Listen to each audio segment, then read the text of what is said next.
The other day, Esther was walking with a friend around the loop where she lives in Del Mar.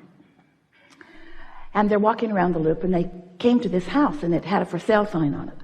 And Esther said, I know the people who were renting this house. Really cute young couple. She said, one day, Jerry and I came around the corner, and here is this young man on some sort of weird bicycle contraption. It didn't have normal pedals. It was like a different kind of pumping action.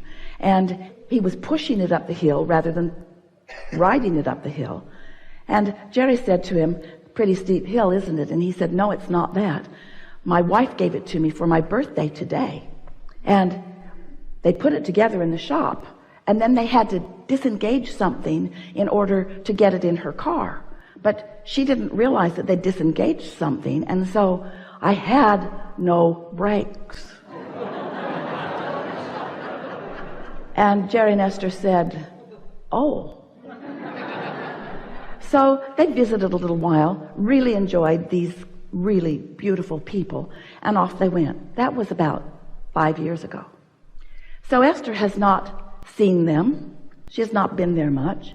She's not seen them. She's not even thought about them in all of this time. Until this day, 2 days ago, she's walking with Julie around the loop, and they see this house is for sale. So Esther tells that story. Then they finish their walk, get in the car, go to Roberto's for lunch, and on the way is that kid on that machine in a whole other part of the town. Esther said, law of attraction is my freaky friend. And we said, alignment is your freaky friend. In other words, when you are tuned in, when your resistance is non-existent, then everything that is important to you, big or small, demonstrates itself to you, because everything is known about everything. And when you are emitting a vibration, you are sending out a signal that is calling something back. It's what law of attraction is. That which is likened to itself is drawn. So one might worry that, well, if law of attraction is on all things big and small, am I not going to be inundated by data? And we say, yes, you are.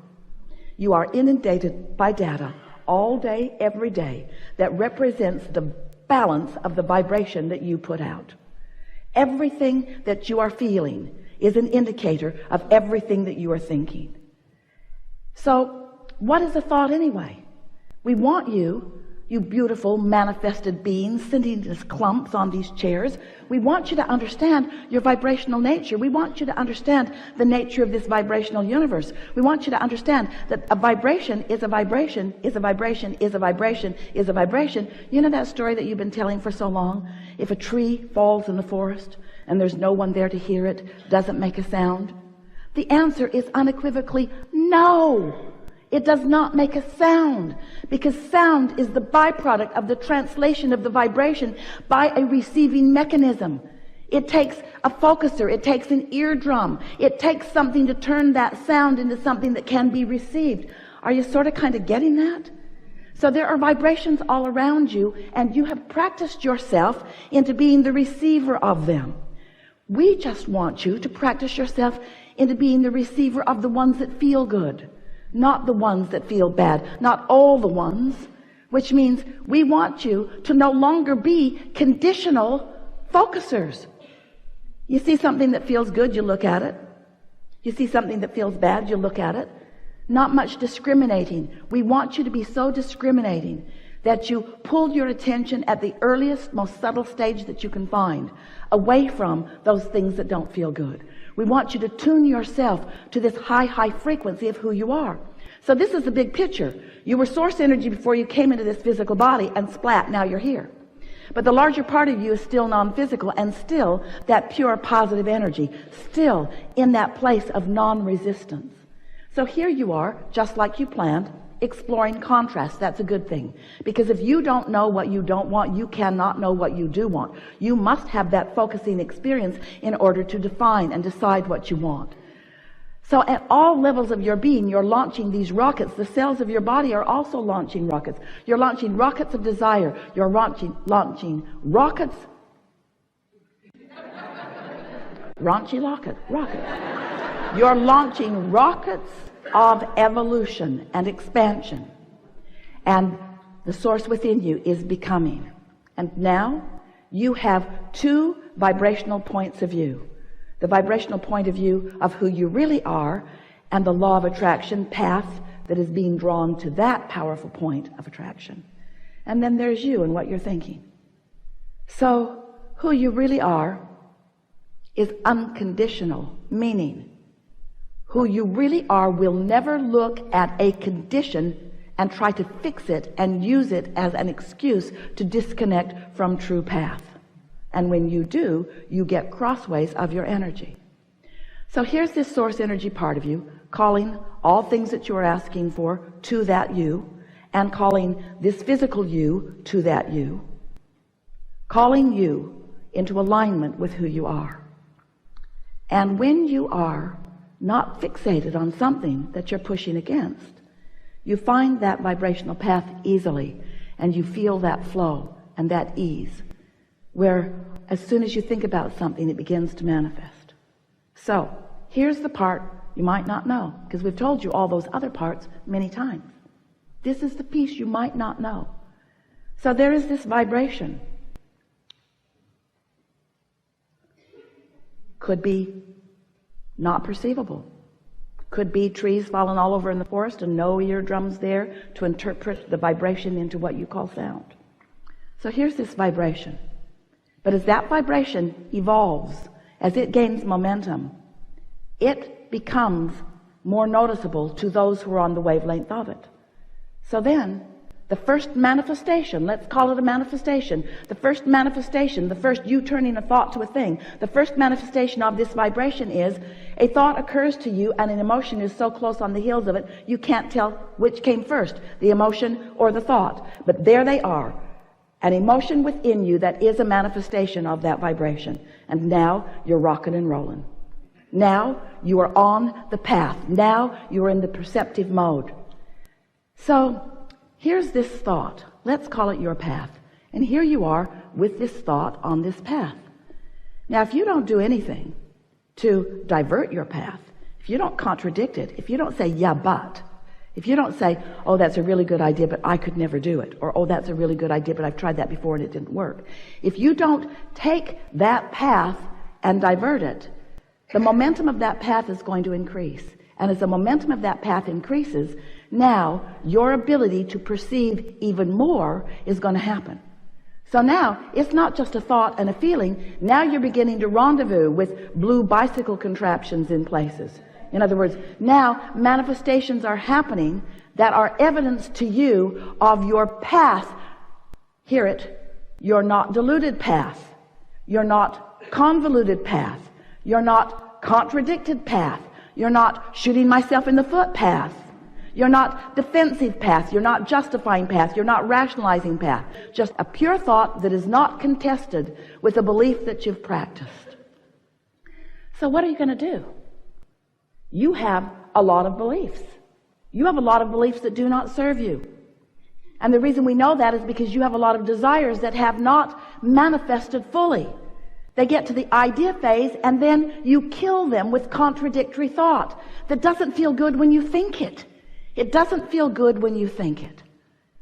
So what most of you do, even though it didn't feel good when you thought it, because you weren't seeking alignment with source, because you didn't understand all that it meant. You weren't seeking alignment with your own inner being or alignment with your own desires. You sought alignment with somebody else's opinion. And they have so many differing opinions.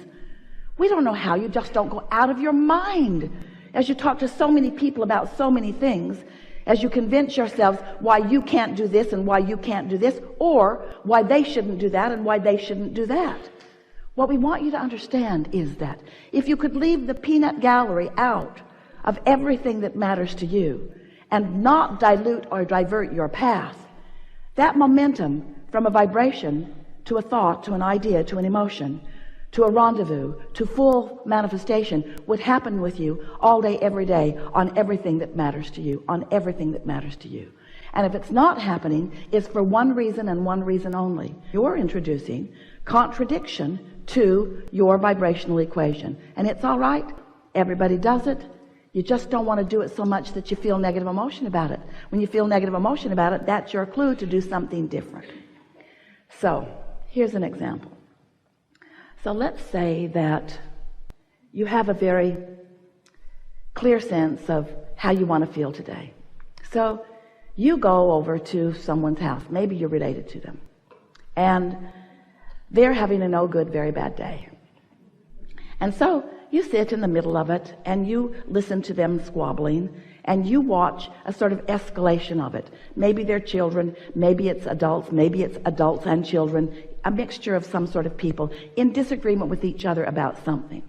So now, if you have been following your path of least resistance for a while and you are tuned in, tapped in, turned on, now you are in a position where you can experience and live and feel the joyful experience of living unconditional love, because you are so in alignment with who you are. You've practiced it so well. Your vibration is so strong that even though this is going on, it's not ringing your bells. It's not hooking you in. You're not feeling any defensiveness.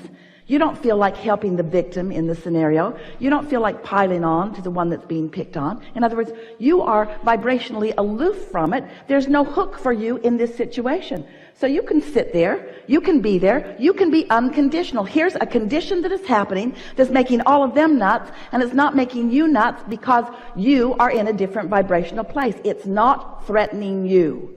You don't feel defensive about it. You don't feel like you need to defend anybody else about it. You are tuned in, tapped in, turned on. You've been down that road so many times. You have found your place in it, and you're sitting there, and you may be the only one at that party having a good time, but you are, and what's going on doesn't matter. Or you haven't practiced your path of least resistance all that much. You're wobbly in your vibration. You know what you want, and you know what you don't want, and all of it's sort of active. And so you sort of blunder into this experience, and they're not getting along, and you notice it, and you're annoyed by it, and then you're trying to pick a side, and you really think that that was unnecessary. You really didn't need to say that. No, this is going to get a lot worse before it gets better. And so you sit there, and you're sort of gritting your teeth, and you're trying to ignore it, but you really can't. And now they're looking at you like, what do you think about this? And you're looking away, and they're thinking, well, why are you looking away? And you're thinking, well, I'm looking away because you're all making me nuts, and I don't really like being here, and I'm all out of whack. And then you finally do leave. You finally do leave. You finally, now this is the part we want you to hear. You finally do stumble on to your path of least resistance, but not until you have suffered mightily. So you go off on your path, and then you spend the next 2 or 3 days justifying why you left. Now the phone calls come. Why'd you leave? Really don't want to talk about it. No, really, why'd you leave? Really, I don't want to talk about it. Tell me why you left. I don't want to talk about it. You were mad at me, weren't you? You left because you were mad at me. No, it wasn't that. Why did you leave then? Tell me why you left. And so what we're saying to you, if you can find your path in the early subtle stages, you will ride out any storm, and eventually you will find fewer and fewer and fewer and fewer and fewer storms. We really want you to understand that it's not only all right, it's what you intended to do. You intended to find your path of least resistance, meaning you intended to come into this body, find aspects of life that matter to you, hook up with the source within you, and ride that rocket to the satisfying fulfillment of a vibration turned to a thought and an emotion, to a relationship, to an experience, to a circumstance, an event, to a glorious, exalted, manifested experience. That's what you were all about. You didn't come to wrestle each other to the ground over ideology. You didn't come to try to get everybody on your side of the balance sheet in order to agree with you about what's right, because you knew when you came into this physical experience that there were enough resources for everyone to create the reality that they choose. You knew that it is a big enough place and that there are enough resources that everyone can be completely fulfilled.